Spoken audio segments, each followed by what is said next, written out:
lagi sama aku Nuy. Oke, dalam dunia yang makin hari semakin sering liatin HP nih daripada liatin isi dompet yang isinya entah kemana nih. Nah makanya aku mau kasih tahu ke kalian semua kalau ada satu HP yang enak banget buat dipandang-pandangin. Dari mulai layarnya yang bagus, desainnya yang premium, pokoknya semuanya itu cakep dan bisa diandelin untuk berbagai macam kebutuhan. Ini dia HP-nya Vivo V29 Pro.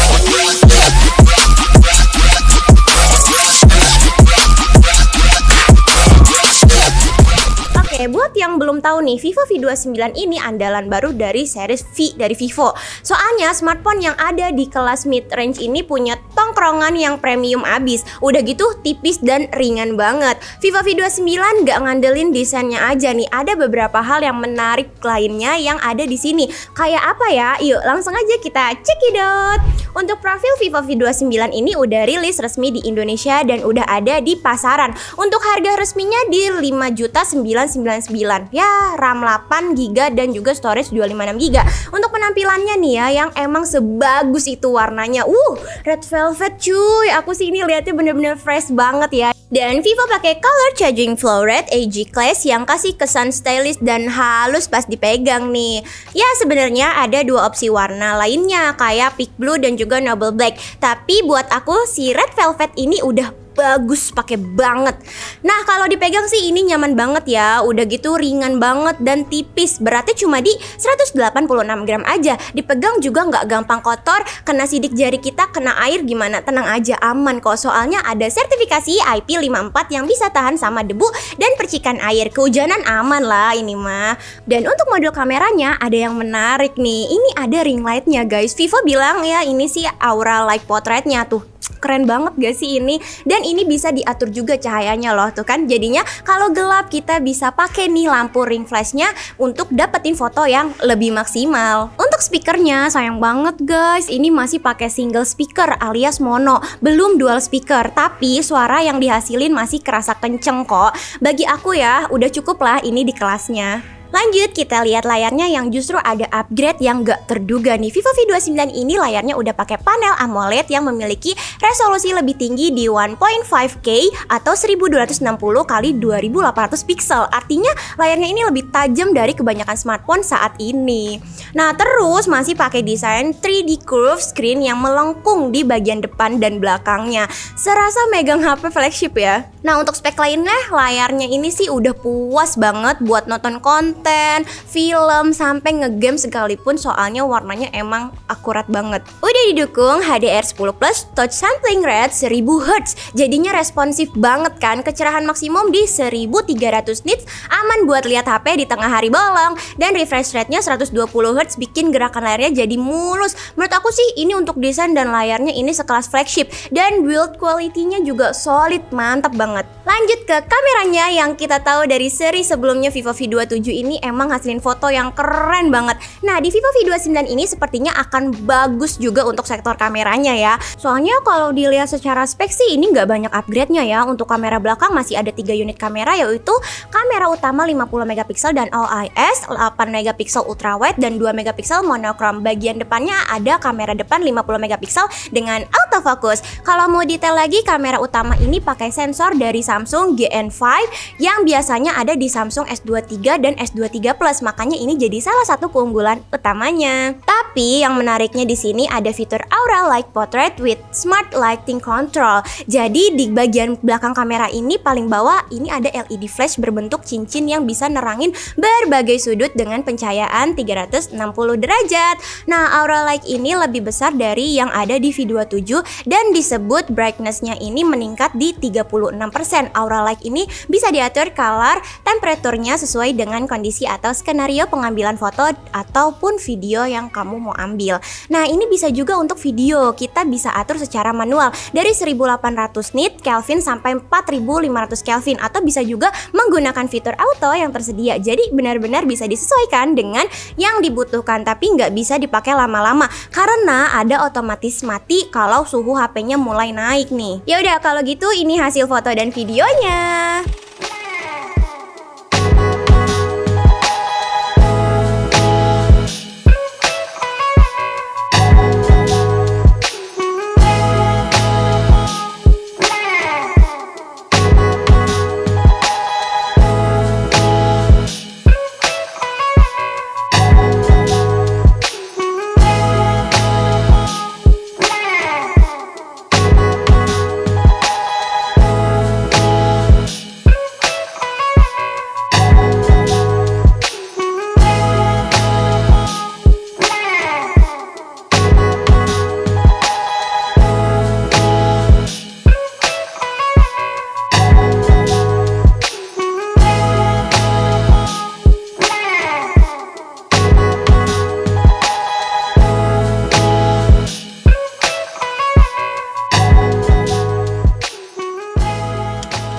Oke, dari contoh sampel foto barusan menggambarkan kalau kemampuan kamera Vivo V25 adalah salah satu yang terbaik di kelas menengah nih. Detailnya tajam, dynamic range-nya luas, dan warnanya terlihat natural ya. Dan hasil fotonya bagus mau di siang hari ataupun malam hari, khususnya kamera utama ada OIS supaya foto nggak ngeblur pas mode malam aktif. Intinya ya, kamera Vivo V29 ini bisa diandelin di berbagai situasi pencahayaan. Mantap banget ya ini. Untuk perekaman video, kamera utama dan kamera selfie, HP ini bisa hasilin video hingga resolusi 4K 30 fps. Kalau untuk video kamera ultra wide-nya mentok di 1080 30 fps guys.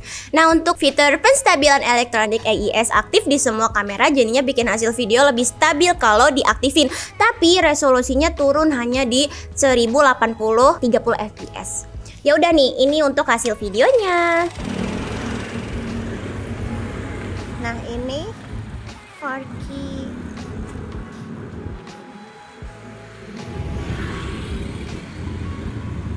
Kameranya bagus banget.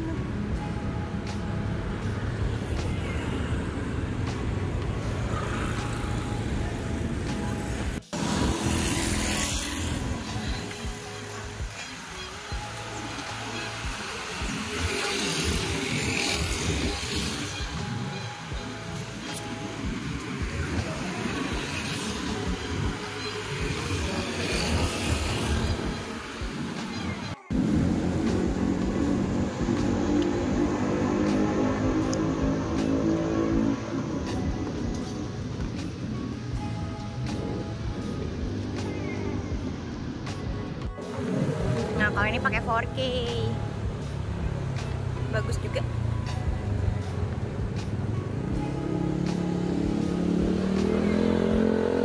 Kalau ini pakai 1080 pixel 60 fps guys, bagus juga.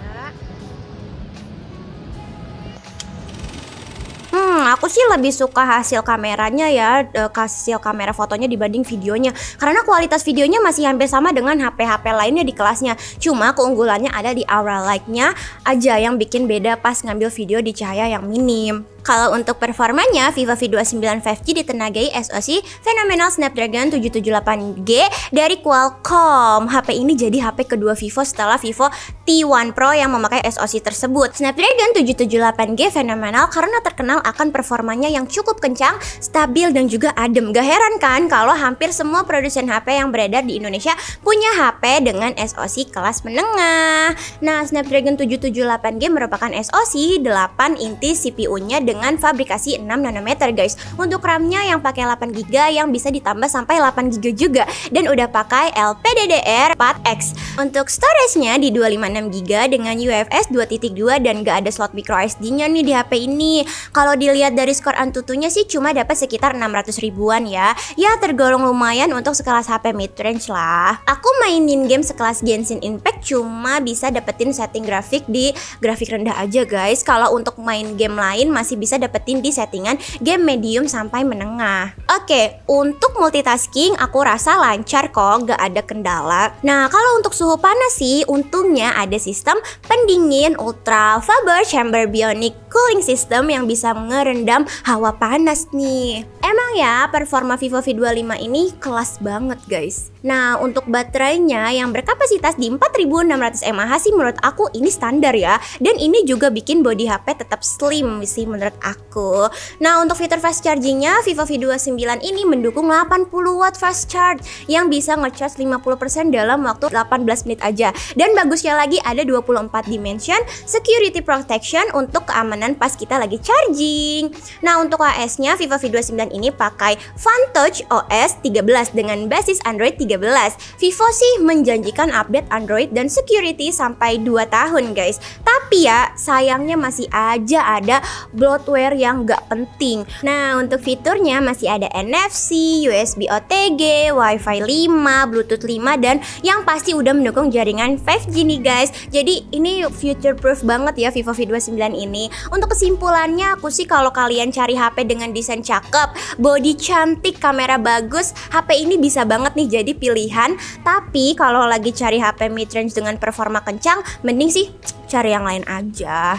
Nah, desain Vivo V29 ini emang bagus banget di kamera dengan fitur Aura Light-nya yang bisa ningkatin kualitas foto di kondisi low light. Jadi gimana nih, kamu kepincut sama si Red Velvet ini? Nah, tulis di kolom komentar ya, atau bisa like dan subscribe channel Teman Ponsel. Oke, aku Nuy, sampai jumpa lagi.